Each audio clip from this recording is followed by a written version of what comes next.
Hello everyone, मैं हूं अरविंद और आप देख रहे हैं कौटिल्य इन।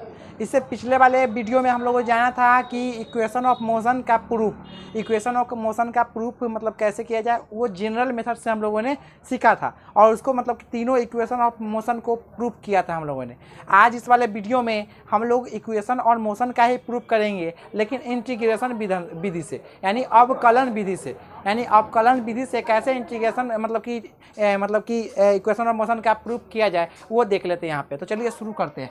तो देखते हैं फर्स्ट यानी प्रथम गति का नियम। देखिए आप बताइए ए इक्वल्स टू आप dv/dt लिख सकते हैं।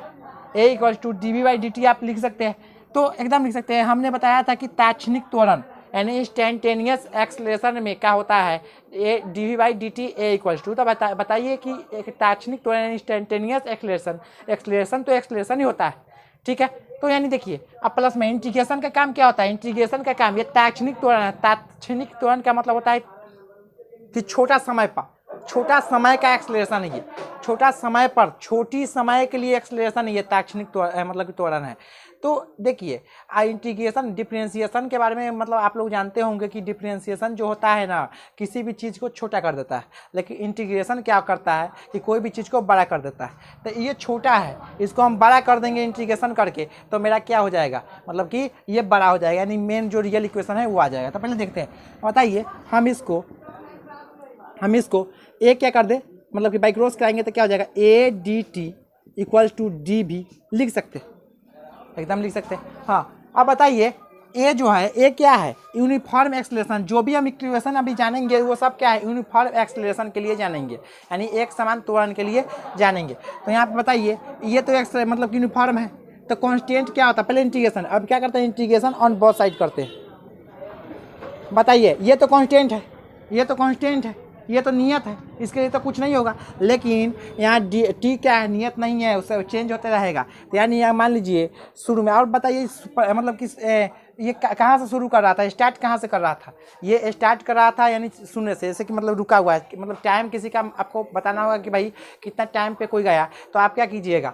मतलब कि रेस्ट वॉच से पहले टाइम को फाइंड कीजिएगा। तो रेस्ट वॉच मतलब कि प्रारंभिक टाइम क्या था, शून्य, यानी ये क्या हो गया, जीरो से कहाँ पहुँचा, टी पर। यानी देखिए इंटीग्रेशन सांप है ना, सांप के दोनों ओर चींटी चढ़ गया, ठीक। तो पहला चींटी ना चढ़ा था, दूसरा चढ़ गया था। अब बताइए अब यहाँ पे क्या हो जाएगा, यहाँ पे क्या मान लीजिए प्रारंभिक वेग क्या हो जाएगा, प्रारंभिक वेग मतलब शुरुआत किया था, कुछ ना कुछ प्रारंभिक वेग तो होबे करेगा।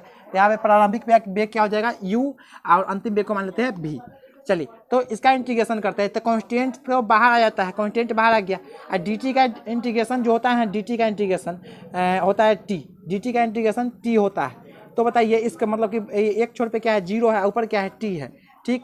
अब इक्वल्स टू क्या है, भी डी का डी बी। जिस तरह से मान लीजिए इसमें कुछ नहीं है, यानी कि कोई एक फंक्शन ही नहीं है, यानी नहीं है, तो मतलब इंटीग्रेशन, देखिए इंटीग्रेशन का मतलब क्या होता है, ये एक्स की पावर एन रहे ना डी एक्स रहे, तो आप इसका इंटीग्रेशन कीजिएगा तो क्या हो जाता है, एक्स की power n plus one by n plus one.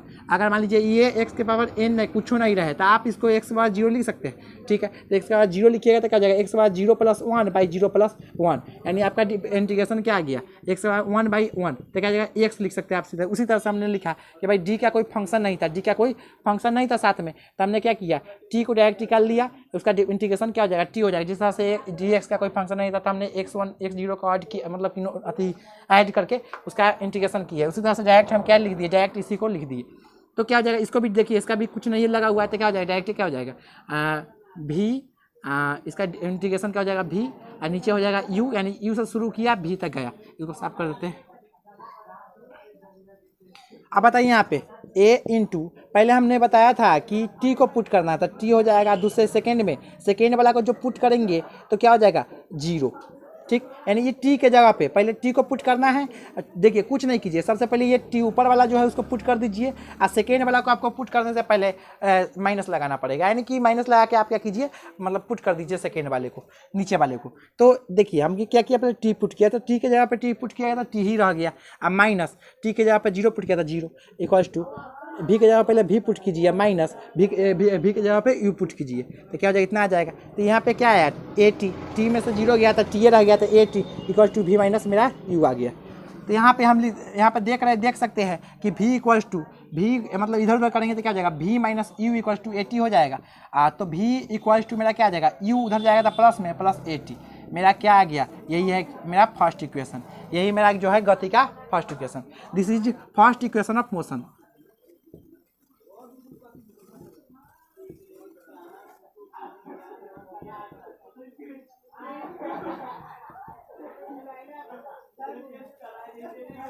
First equation of motion आ गया मेरा। अब सेकेंड इक्वेशन में देखते हैं। देखिए आप जो है v equal to d s by d t लिख सकते हैं। एस आपका डिस्प्लेसमेंट हो गया, जहाँ एस आपका डिस्प्लेसमेंट है, डिस्प्लेसमेंट यानी विस्थापन है, ठीक है। तो इसको भी बाई क्रॉस करा देते हैं तो क्या हो जाएगा, v d t equal to d s लिख सकते हैं। अब यहाँ पे बताइए, यहाँ पे आप मतलब पहले क्या कीजिए, आप क्या कुछ जान रहे हैं, v आपका मतलब कि क्या, फर्स्ट इक्वेशन से आप क्या जान रहे हैं, फर्स्ट इक्वेशन से v इक्वल टू क्या था, u प्लस ए टी, यानी इसको u प्लस ए टी लिख सकते हैं, इसके जगह पे एकदम लिख सकते हैं। अब बताइए, ठीक है, यहाँ पे अब क्या हो गया dt, ठीक, यहाँ पे क्या हो जाएगा ds।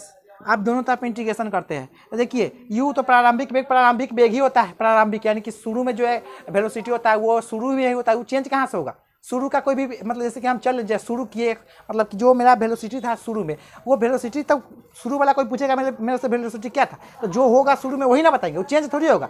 शुरू फर्स्ट वाला वेलोसिटी कहाँ से चेंज हो जाएगा, अब मतलब चेंज होगा तो हम कहेंगे बाद वाला वेलोसिटी है उसका, मतलब फर्स्ट वाला वो थोड़ी रहा। अगर चेंज हो रहा है उस वेलोसिटी में तो फर्स्ट वाला ना रहा, वो फाइनल वेलोसिटी आ गया। लेकिन चेंज हो रहा है तब फाइनल वेलोसिटी, या ना चेंज हो रहा है तो क्या है, मतलब इनिशियल वेलोसिटी। तो इसका मतलब ये चेंज नहीं है, ये नहीं कि ये तो कांस्टेंट रहने वाला है। अब चलिए इससे क्या करते हैं, पहले मतलब कि सब में गुना मल्टीप्लिकेशन कर देते हैं ना। सबसे पहले हम क्या करते हैं, इंटीग्रेशन ऑन बोथ साइड, यानी इधर से भी कर देते हैं इधर से भी कर देते हैं। ये कांस्टेंट है, यानी टी हमको देख रहा है फंक्शन, ये भी कांस्टेंट है, तो क्या हो जाएगा टी, हाँ टी कहाँ से, टी 0 से टी तक। यहाँ पे इंटीग्रेशन कहाँ से होगा, यहाँ पे S1 से S2 तक, ठीक है। तो देख लेते हैं यहाँ पे, अगर इसको अलग अलग किया जाए तो क्या हो जाएगा, 0 से t तक u और डी टी से मल्टीप्लाई करने तो u into d t, plus 0 से t तक क्या हो जाएगा a t into d t equals to d s S1 से S2 तक। तो यहाँ पे बताइए आप, यहाँ पे क्या हो जाएगा, ये तो u तो कांस्टेंट है बाहर आ गया, डी टी क्या हो जाता है t, तो t 0 से t तक प्लस ए तो बाहर आ गया, तो a इंटू टी इंटू मतलब डी टी है, तो क्या हो जाएगा टी स्क्वायर बाई टू कहाँ से, 0 से t तक। यहाँ पे तो सीधा जाएगा s, इसका s हो जाएगा S1 से S2 तक। यहाँ पे देख लेते हैं u पहले t के जगह पर t रखेंगे -0 प्लस में a into t square by two है, तो टी स्क्वायर बाई टू के टी रखेंगे, t square by two minus 0 equals to क्या आ जाएगा S2 माइनस S1,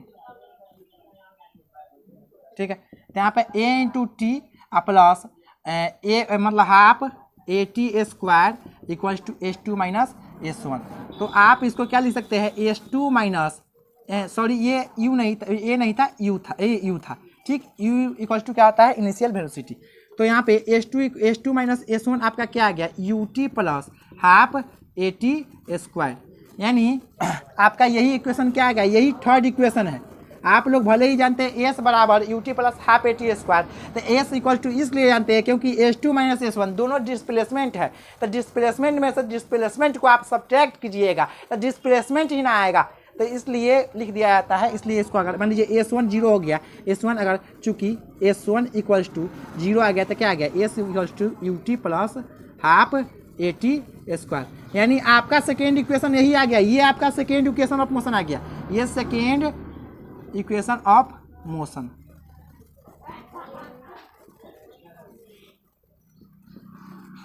ये जो है उसमें मतलब कि इसका कन्वर्ट रूप है, यानी कि S1 के इक्वल टू 0 कर दिए तो वो आया, ठीक। अब इसमें देख लेते हैं तीसरा गति के नियम में, आप जो है a को ऐसे भी लिख सकते हैं v d v by d t, हम क्या करते हैं बाई क्रॉस इसमें भी करा देते हैं, तो बाई क्रॉस क्या कराएंगे तो क्या हो जाएगा a d x equal to v d we.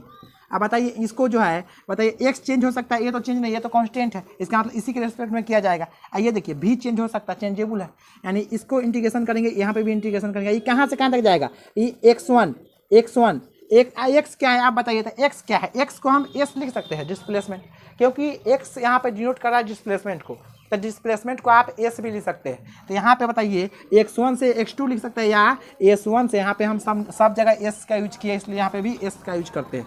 तो s1 से हम s2 लिख सकते हैं यहाँ पे। अब v है यानी v1 यानी v नोट भी लिख सकते हैं, यानी u का भी यूज कर सकते हैं, u से v तक। ठीक है, यहाँ पे देख लेते हैं। ये तो बाहर आ गया, a इंटू एक साथ इंटीग्रेशन क्या होता है, एक से होता है, इंटू s1 से s2 इक्वल टू v का मतलब v इंटू डी भी रहता है। तो क्या होता है, हम जानते हैं कि क्या होता है, x के पावर 2 मतलब कि n रहे थे, जो उसका इंटीग्रेशन हो जाता है x के पावर n प्लस 1/2 मतलब बाई एक्स n प्लस 1। तो यहाँ पे क्या है 1 है, तो 1 प्लस एक और 1 जुड़ जाएगा, यानी कि v के power 1 plus 1/2 to the power v, यानी कि u से शुरू होगा v तक। तो हमने बताया था आपको कि सबसे पहले ऊपर वाला को रखते हैं, तो क्या हो जाएगा s2 minus s1 equals to, अब मतलब कि अब देखिए यहाँ पे क्या है v स्क्वायर है ना, तो v रखेंगे तो v स्क्वायर आ जाएगा बाई 2। अब v के जगह पे u रखेंगे तो क्या हो जाएगा माइनस। हम बताए तो दूसरे सेकेंड वाला रखने से पहले उसके पहले क्या लगाते हैं, माइनस का चिन्ह, निगेटिव साइन लगाते हैं। तो क्या हो जाएगा u स्क्वायर बाई 2। तो बताइए a into s2 minus s1 equals to, इसमें क्या कॉमन हो जाएगा, इसमें हम 1/2 कॉमन ले सकते हैं, चाहे एलसीएम भी आप ले सकते हैं कि भाई b square minus u square, LCM लिए 2 आ गया। अब देखिए बाई क्रॉस आप करा दीजिए, तो क्या हो जाएगा 2a into s2 minus s1 equal to v square minus u square. यही आपका आ गया इक्वेशन ऑफ मतलब थर्ड इक्वेशन ऑफ मोशन, यही आपका आ गया third equation of motion. This is